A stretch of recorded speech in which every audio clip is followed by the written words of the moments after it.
おはようございます。ジンギター工房の神谷です。いつもご視聴ありがとうございます。質問&リクエストフォームから取り上げます。まず一つ目、フェンダー系のギターの弦落ち、センターずれの改善策を次回説明していただけますでしょうか。弦落ちですよね。よく一弦側がフレットの端っこ側にかなり寄ってて、弾いてる時にフレットから落ちてしまう。もしくは6弦側も同じようなことになることもありますよね。まず最初に試す方法は、このネックのこの角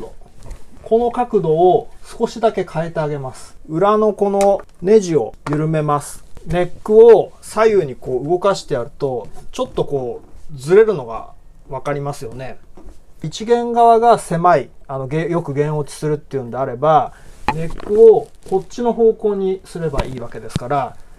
ぐっとこっちに寄せてあげるんですね。で、このグッという風に傾けた状態のまま、またネジをこうやって固定することによって、多少の余裕ができたりします。ただ、これはぴったり正確にネックポケットとネックがジョイントされてるもの。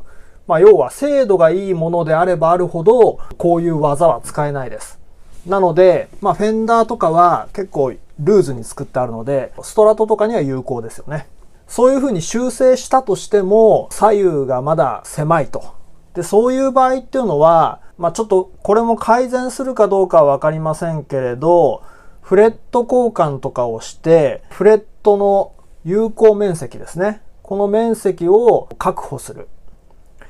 要は、フレットの交換をしたときに、このフレットの端っこ、角っこを斜めに削るんですけれど、そういう作業があるんですが、あんまり斜めに削り込みすぎないようにして仕上げる方法をすれば、ある程度、ごくわずかなんですけれど、フレットのこの有効面積を広げることが可能です。で、そこまでしても、まだギリギリだっていうことであれば、そもそもこのブリッジのこの弦と弦の間隔、つまり1弦から6弦までのこの弦間ピッチに対して、この指板の幅が合ってないってことになるので、諦めるしかないですね。だいぶ暖かくなってきたんで暑いですね。では次行きます。いつも大変勉強させていただきありがとうございます。以下ご教示ください。私は弦高はビビらない程度が好みで、ネック調整はストレートがベストだと思うのですが、やや順反りの方が良いという説も見かけます。PRS などもプレックでストレートにセットアップしているとも聞いたことがあります。ストレートとやや順反り、どちらが良いのでしょうか。結論から先に言いますと、好みですね。前にもお話ししたかもしれないんですけれど、ネックってまっすぐが基本なんですけれど、完全なまっすぐの状態が好みな人、ちょっと微妙に順反ってる方が好みな人、いろいろいます。若干の順反りにすることによって、どういうメリット、デメリットが生まれるかって言いますと、ローフレット側でのビビり音が多少減少します。若干の順反りにすることによって。逆にデメリットとしては、だいたいミドルポジション、例えば7フレットから12フレットとか、そのあたりの弦高が少し高く感じると思います。で、あと、ここに書いてあるプレックでストレートにセットアップしているっていうふうに書いてあるんですけれど、そもそもプレックっていうのは、フレットの頭を、頂点を揃える。まっすぐにするっていうことなので、ネックを順反りとか、ストレートにするっていう、そっちとは関係ないですね。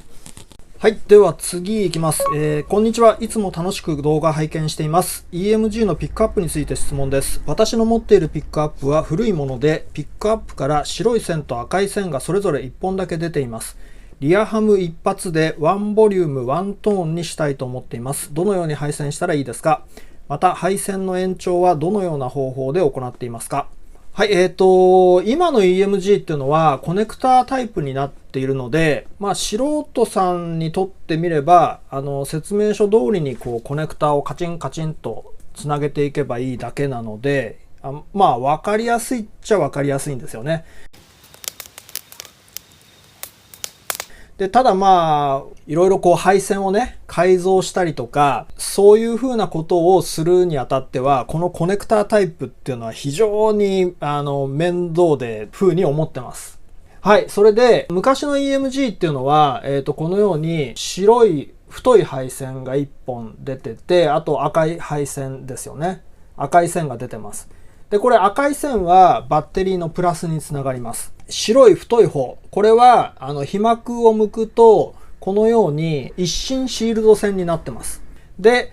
もう単純で、中のこの芯線がホットです。要はピックアップからの出力ですね。プラスの信号。で、この網線、周りを囲んでる網線が、これが、マイナスアースです。ポットの背中とかに、配線されます。はい。で、リアハム一発でワンボリューム、ワントーンにしたいと思っていますということなんですが、ピックアップからの、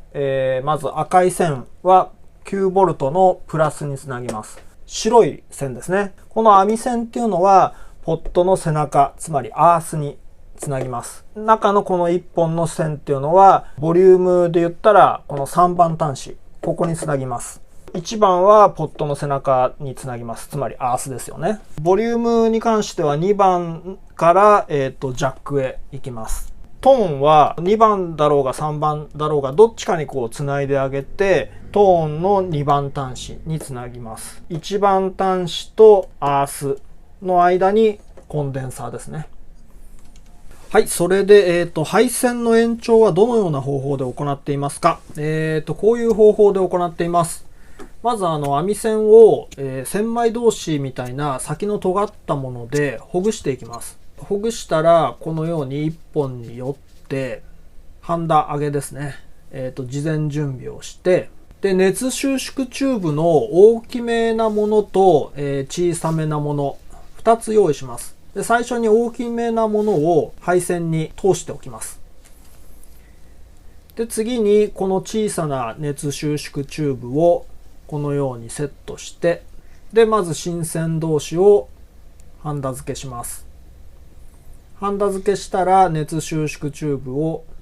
に熱を加えてカバーします。でお次は網線の部分ですね。でここの部分をこのようにハンダ付けをして、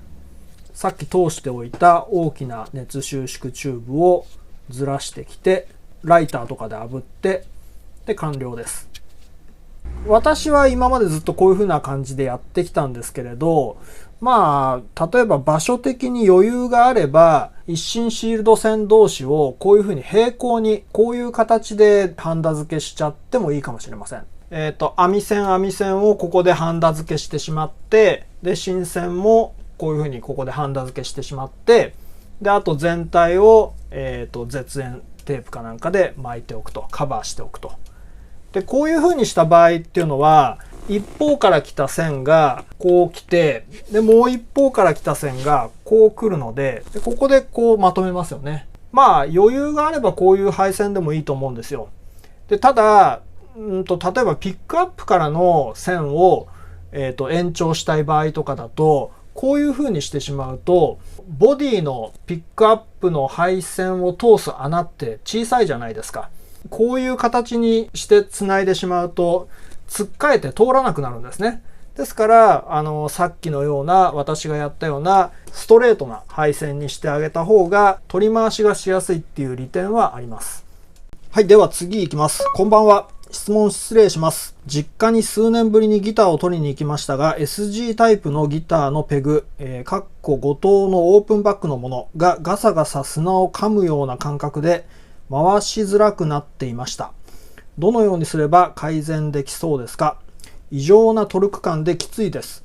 見たところ錆びはなさそうです。よろしくお願いいたします。これはグリスを塗ってくださいとしか言いようがないですね。オープンバックのものであれば、これちょっとオープンじゃないんですけれど、ギアの噛み合わせの部分がありますよね。で、そこの部分に、まずグリスを塗ってあげる。CRC でもいいと思うんですけれど、もう一点ちょっと皆さん気づかない点がありまして、おそらくオープンタイプってことはブッシュタイプだと思うんですけれど、こういうやつですね。で、このタイプっていうのは、このブッシュとこのペグのポスト、この部分、ここで動きが妨げられてるに渋い場合があります。ペグのこのブッシュに対して、このペグの位置がこう少しねずれてってこう無理やりこう差し込まれてる場合とかもあるんですよ。そういう場合も渋くなりますし、なおさらここのところに錆が出てきたりすると、このブッシュの内側とかにね、余計動きが渋くなります。ブッシュとこのポストの隙間、ここの部分ですね。この部分に CRC とかをこう数滴垂らしてあげたりすると、動きが改善される可能性があります。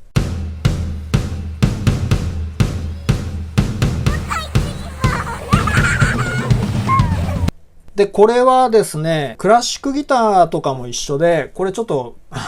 バラバラにしたクラシックギターのかけらなんですけれど、このギアの部分にグリスを塗布しても全然効果がなかったりします。どこで動きが渋くなってるかっていうと、ここの部分ってこう木にブスって刺さってるんですけれど、この木に刺さってる部分のここで動きが渋くなってるっていうケースがよくあります。なので、こういう場合は、クラシックギターの場合だったらペグを取り外して、で、この部分に、もしくは木の部分に、ろうそくを塗りたくってあげます。そうすると、劇的にこう、動きやすくなるってことがよくありますね。で、まあ、そこまでして、改善しないようであれば、まあ、おとなしく新品のペグに交換した方がいいですね。そっちの方が早いと思います。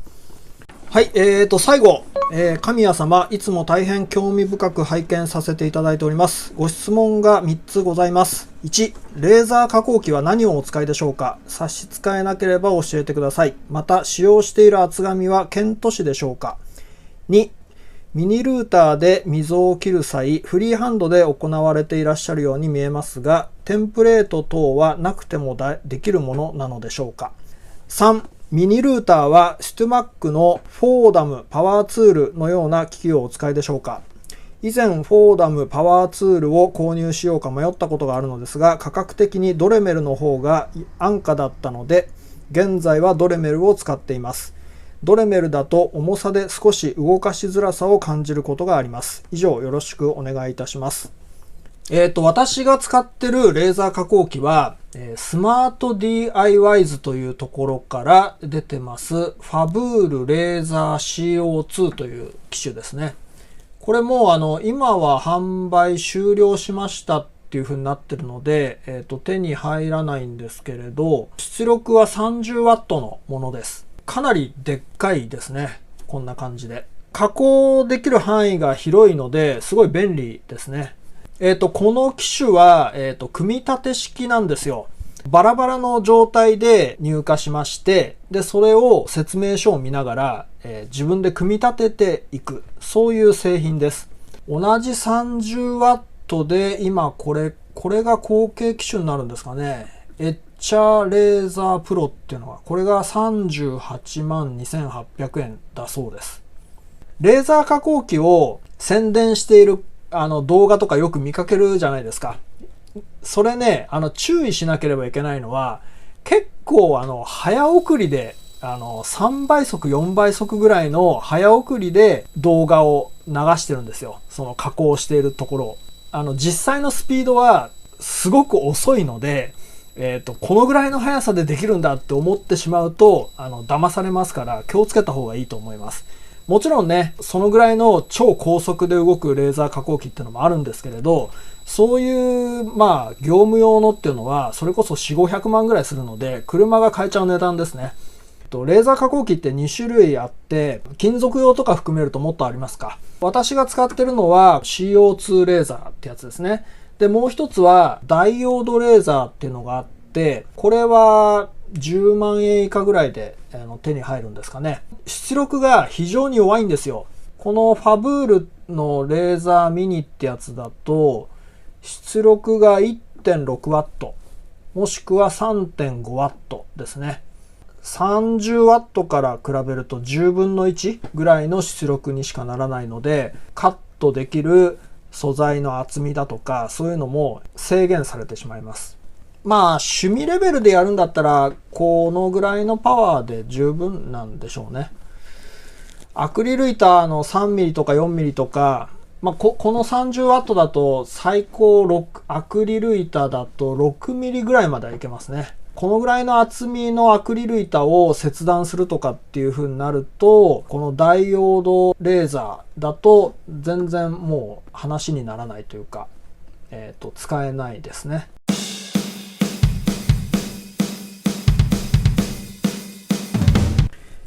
使用している厚紙はケント紙でしょうか。ケント紙って何でしたっけ？これ工作用紙です。小学校、中学校とかの図工の時間によく使ってた、いわゆる工作用紙ですね。目盛りの線がない無地のやつを買いましたけれど、こんなような工作用紙を使ってます。使ってました。マーチンの動画では。で、次が、ミニルーターで溝を切る。これもマーチンのやつですよね。フレット溝を切る際に、フリーハンドで行ってたんですけれど、テンプレート等はなくてもできるものなのでしょうか。できます。ある程度、溝が、例えば1ミリとか 1.5 ミリとか切ってあれば、ずれることはないので、大丈夫です。フリーハンドでいけます。ただ、いきなり深い溝を掘ろうとしたりとかはしちゃダメです。2段階ぐらいに分けて掘っていかないと、下手するとちょっとグッてこうね、ドリルが持ってかれたりするので、基本的にフレットの溝を深く掘る作業はフリーハンドでできます。で、ミニルーターですね。これフォーダムですよね。これを使ってるんですけれど、これいいところは、足元のフットペダルで回転数をもう自由に変えられるんですよ。ちょっと回転数を落としたいなっていう時にもう足でこう操作できるので、インレイの溝掘りとかね、そういう時にも便利ですし、ドレメルは手元のこの部分にもモーターがついてますから、やっぱり重いんですね。で、ものすごくこう作業していて疲れますし、私もだから初期の頃、お金がなかった若い頃はドレメルを使ってた時もあったのかな、ありましたね。早々にしてこのドレメルは使わなくなりましたけど、ドレメルでも使えないことはないんですけれど、作業のしやすさからといったらこのフォーダムパワーツール、これが一番だと思うので、効率を求めるんであればこれを使った方がいいと思います。重いとね、いろいろこう細かい作業とかもしづらかったりミスしたりする原因にもなりますから。はい、こんな感じですね。ざっと、話してきましたけれど、だいぶね、暖かくなってきて、最近は車いじりが非常にしやすくなりました。着々と進んでおります。この前はね、エンジンルームから配線を引っ張ってきて、室内に引き込む作業をしたんですよね。で、そこまでやった段階で幼稚園のお迎えの時間だったので、この日の作業は終わりってことで、また次に持ち越しということで、バッテリー本体もだいぶね、ゴテゴテこう機械がついてきて、この辺なんかはこう配線材を使わずに銅の板ですね、ブスバー、バスバーとかって呼ばれてるやつを使ったりして、だいぶ形になってきました。多分次あたりは実際にこのサブバッテリーを車に搭載する段階ですね。さすがにこの作業は丸1日かかると思うので、ちょっとまた天気がいい日に奥さんのね、ご機嫌を伺ってから作業したいと思ってます。はい。ということで以上になります。よろしければ高評価ボタンとチャンネル登録をお願いします。それでは。